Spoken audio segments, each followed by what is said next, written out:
Fala, turminha da Umbanda, como é que estão vocês? Tudo bem? Tudo tranquilo? Sejam bem-vindos ao nosso vlog semanal. Eu sou Roberto Mundo Estranho, dirigente do grupo de assistência espiritual Umbanda Universal. Muito bem, vamos conversar hoje a respeito dos portais. Dentro da Umbanda, nós abrimos e fechamos diversas vezes diversos portais. A maioria dos médiuns de Umbanda, infelizmente, pelo que temos notado, a maioria dos médiuns de Umbanda não sabem abrir um portal, sequer sabem reconhecer que exista um portal sendo aberto. A maioria dos médiuns de Umbanda se reconhece que um portal precisa ser aberto, não sabe como fazê-lo e entregam esse trabalho nas mãos das entidades. Ou seja, de acordo com o que a gente vem vendo aí durante esse nosso tempinho aí de Umbanda, a maioria dos médiums, eu estou insistindo na palavra médium porque, bom, mais para frente vocês vão entender por quê. A maioria dos médiuns lança essa responsabilidade sobre as entidades, não porque saibam o que está acontecendo, muito antes pelo contrário, justamente por não saberem o que está acontecendo.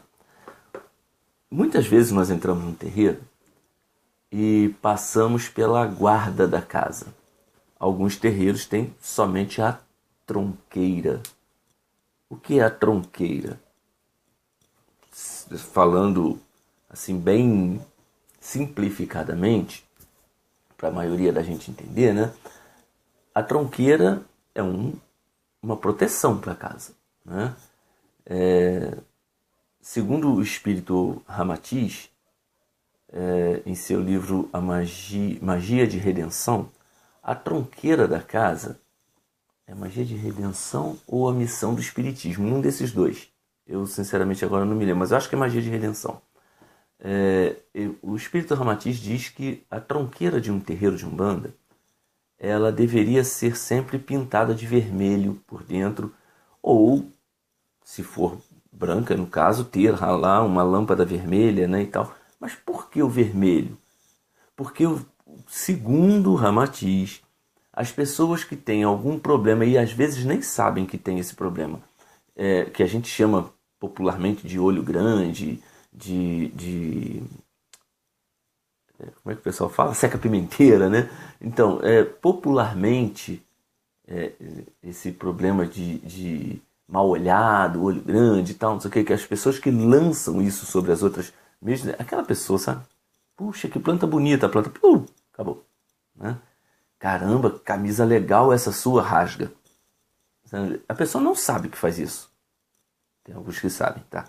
A pessoa não sabe que faz isso. Então, por que da tronqueira vermelha? Porque, segundo ele, o raio lançado pelos olhos de uma pessoa, ou invejosa, mesmo não sabendo o que seja, tá? Ou invejosa, ou que tenha o chamado olho grande, mal olhado, quebranto, algo desse tipo, esse raio é um raio vermelho, fortemente atraído pela cor de mesma vibração, obviamente a cor vermelha.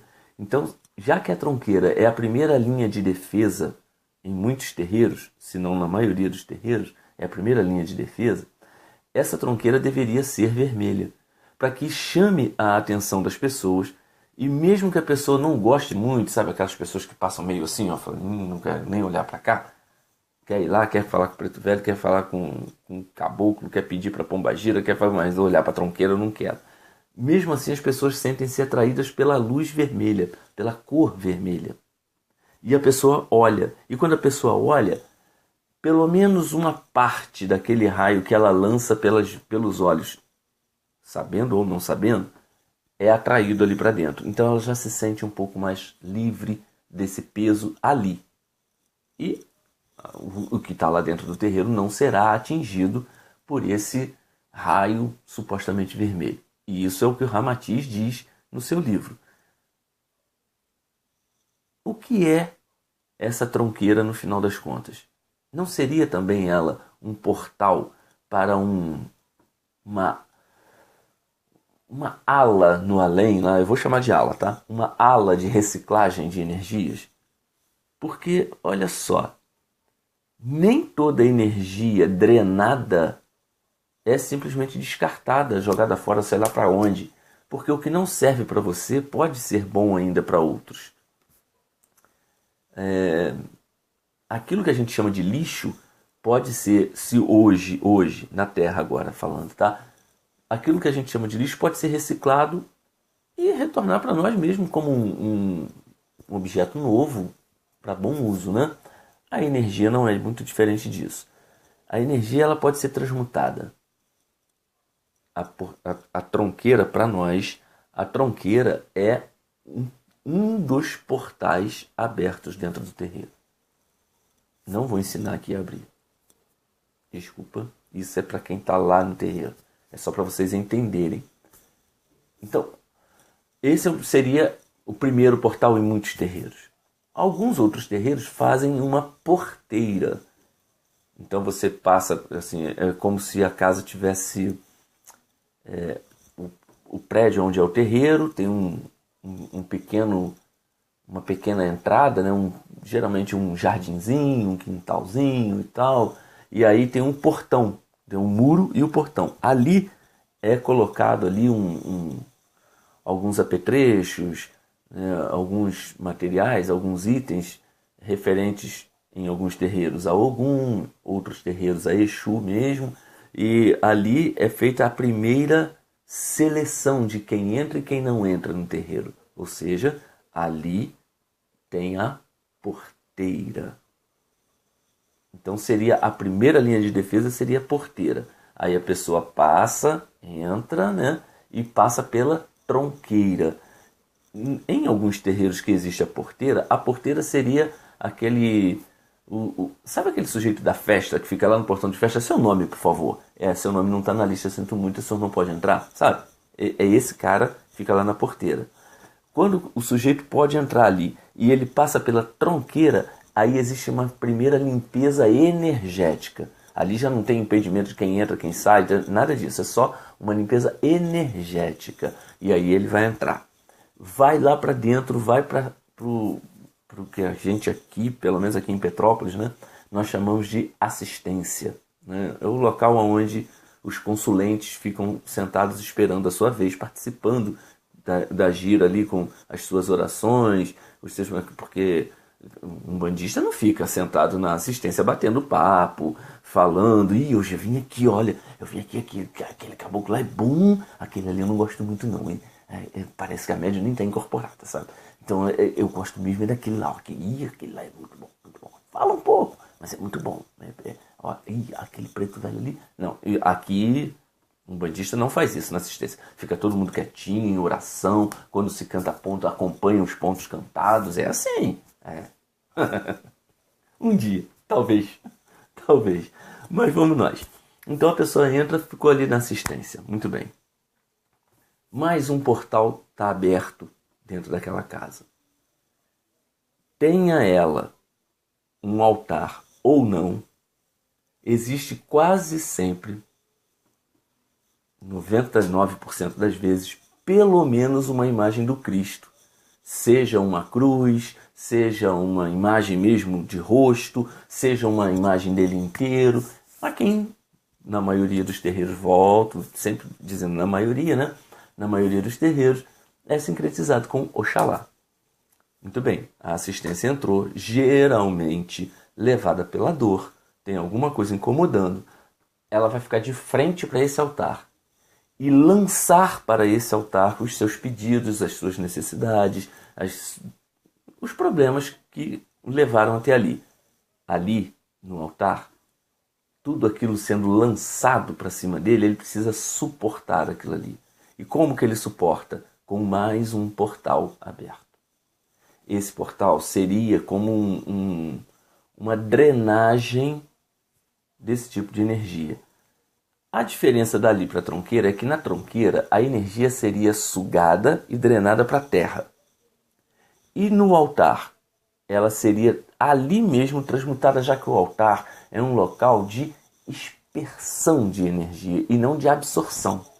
Então, em alguns terreiros é feito um assentamento ou aéreo ou terrestre mas é feito um assentamento, e esse assentamento seria como que um transmutador de energia, dando base ao terreiro de sustentação energética, impedindo que energias deletérias, não que a energia de um pedido seja deletéria. Pelo contrário, a energia de um pedido é até uma energia bacana, uma energia boa. A pessoa vai para, eu tô com muita dor no peito, o médico disse que é angina, eu vim aqui para me ajudar, meu pai, Oxalá, me ajuda. Não estou dizendo que isso seja ruim.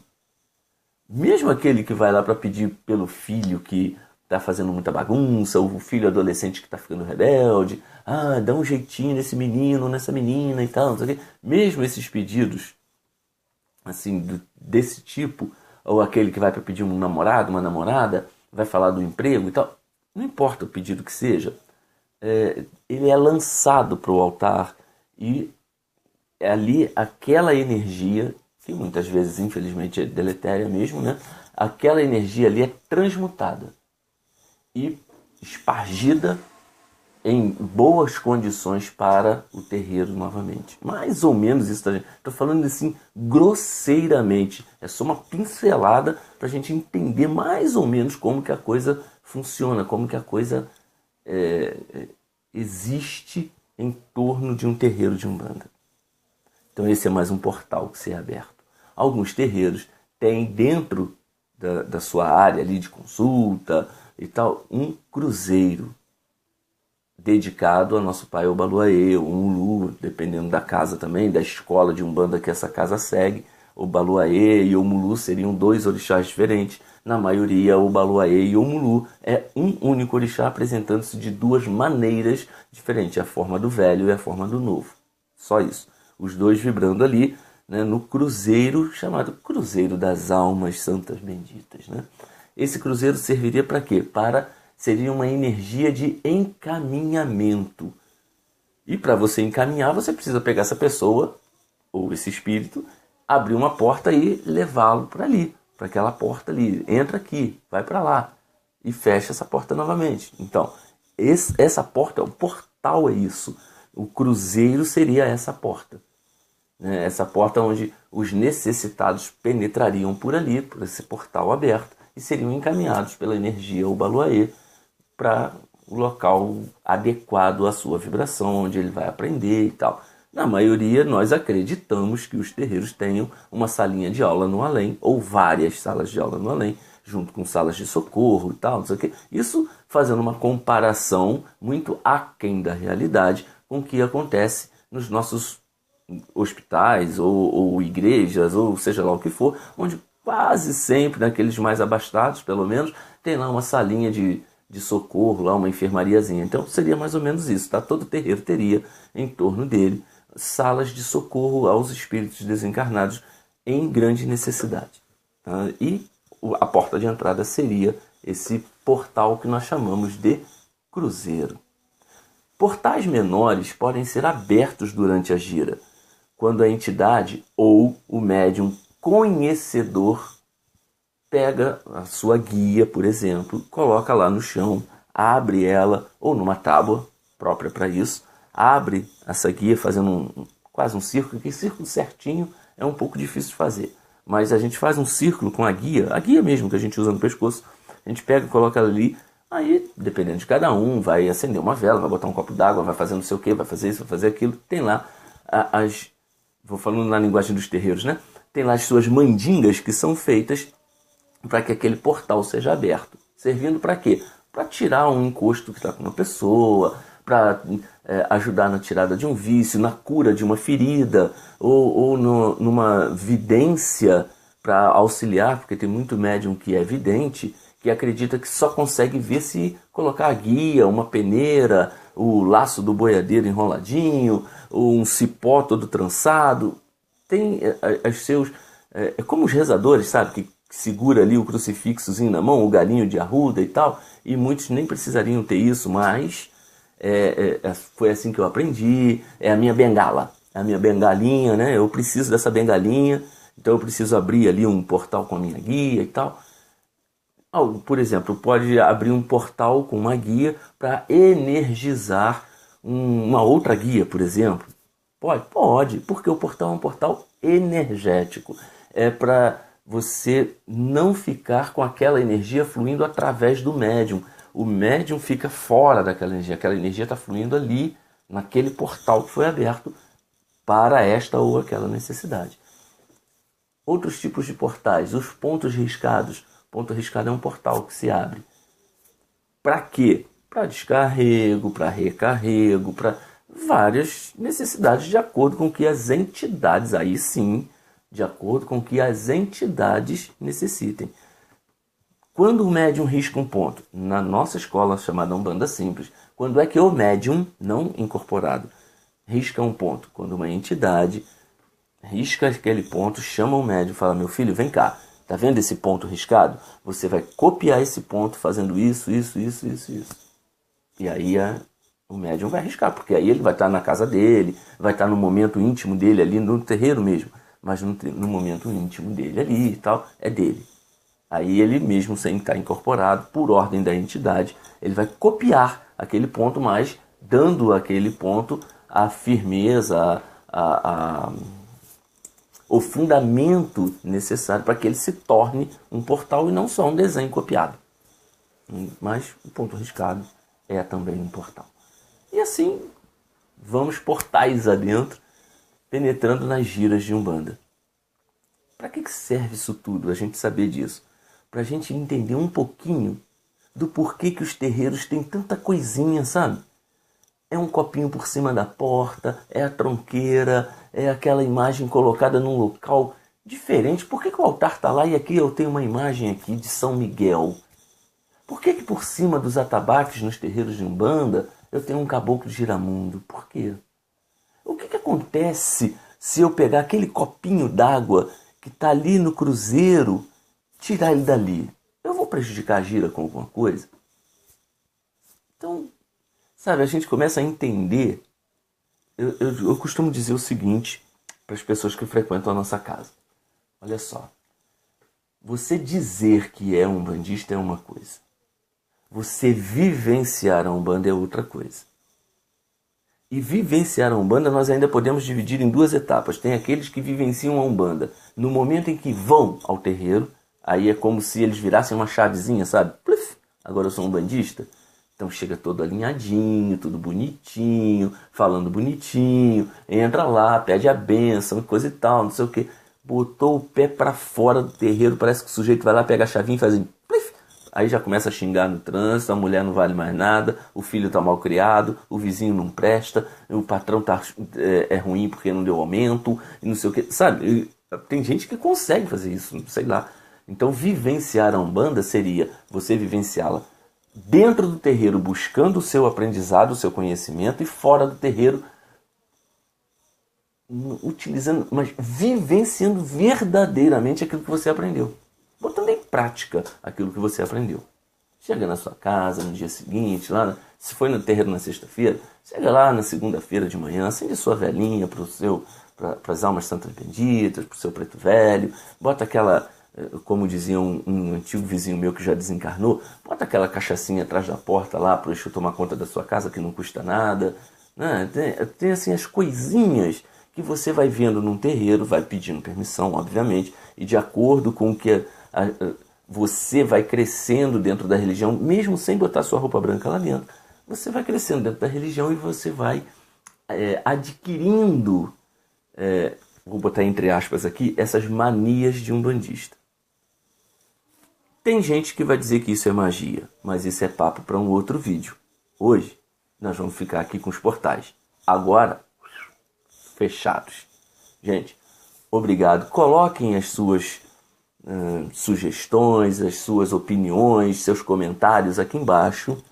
Né? Façam perguntas para que a gente possa pesquisar os assuntos que interessam diretamente a vocês. Saibam, nosso canal não está aqui para ficar falando só de por que acende vela, pode acender vela dentro de casa, não pode acender vela dentro de casa. Isso tem um monte de gente de Umbanda explicando isso, e muito bem explicado dentro da internet. A gente quer dar a nossa opinião a respeito de alguns assuntos de dentro da Umbanda, mas procurando fazer uma outra leitura. é diferente, é melhor, é pior. Não, não é nem melhor, nem pior e tal. Não é que a gente sabe mais ou sabe menos que os outros. É só uma opinião diferente para fazer a gente pensar. A nossa intenção é fazer com que o umbandista aprenda a pensar, coisa que pouquíssimas vezes nós vemos dentro da Umbanda. Geralmente, as pessoas simplesmente porque uma entidade falou, aceita aquilo como verdade e ponto final. Só que não é assim. Nós podemos contestar. Lembra que mesmo que a entidade seja a mais elevada das elevadas entidades presentes ali naquele terreiro, ainda assim ela está passando a sua mensagem através de um médium falho, humano como você. Então a mensagem pode estar truncada assim. É preciso que você converse. Não para na frente da entidade e fala: boa noite, meu irmão. Vim saber como é que eu tô. Tem entidade que é debochada, vai dizer: tu tá de pé. Sabe, gente, assim, a gente precisa aprender como nós conversamos com o médico, como nós conversamos com os terapeutas, com os psicólogos. Nós vamos conversar com as entidades. Boa noite, boa noite. Como é que tá o filho? Ah, eu tô bem, eu vim aqui por causa disso, disso, disso. Conta. Não tem problema você contar o que você está sentindo para a entidade, até porque vai fazer uma cartaz sua, né? Vai servir para você botar aquele troço para fora, aquilo que está te prendendo ali. E aí a gente vai aprendendo também. Então, por favor, não deixem de dar o seu joinha. Se não gostou do vídeo, dá o seu dislike, não tem problema não. Mas deixa aí embaixo, ó, não gostei por isso, gostei por isso. Deixa aí embaixo o seu comentário. Fala a respeito disso, Roberto. Pô, vamos falar a respeito da Umbanda. Por que a Umbanda chama Umbanda? Vamos lá, coloque os assuntos que vocês quiserem. Eu prometo que respondo a tudo. Mas volto a dizer, não falo de uma entidade específica, não vou ficar repetindo a mesma coisa que outros youtubers já estão falando. Pode acender vela dentro de casa? Eu já vou dizendo, olha, pode, só toma cuidado para não botar fogo na casa. Bota um copo em volta da vela, bota aqueles copos de vela para evitar fazer besteira, tá bom? Gente, abraço para vocês. Até o próximo vídeo na semana que vem. Se Deus quiser, nosso Pai Oxalá permitir. Axé para todo mundo. Até a próxima.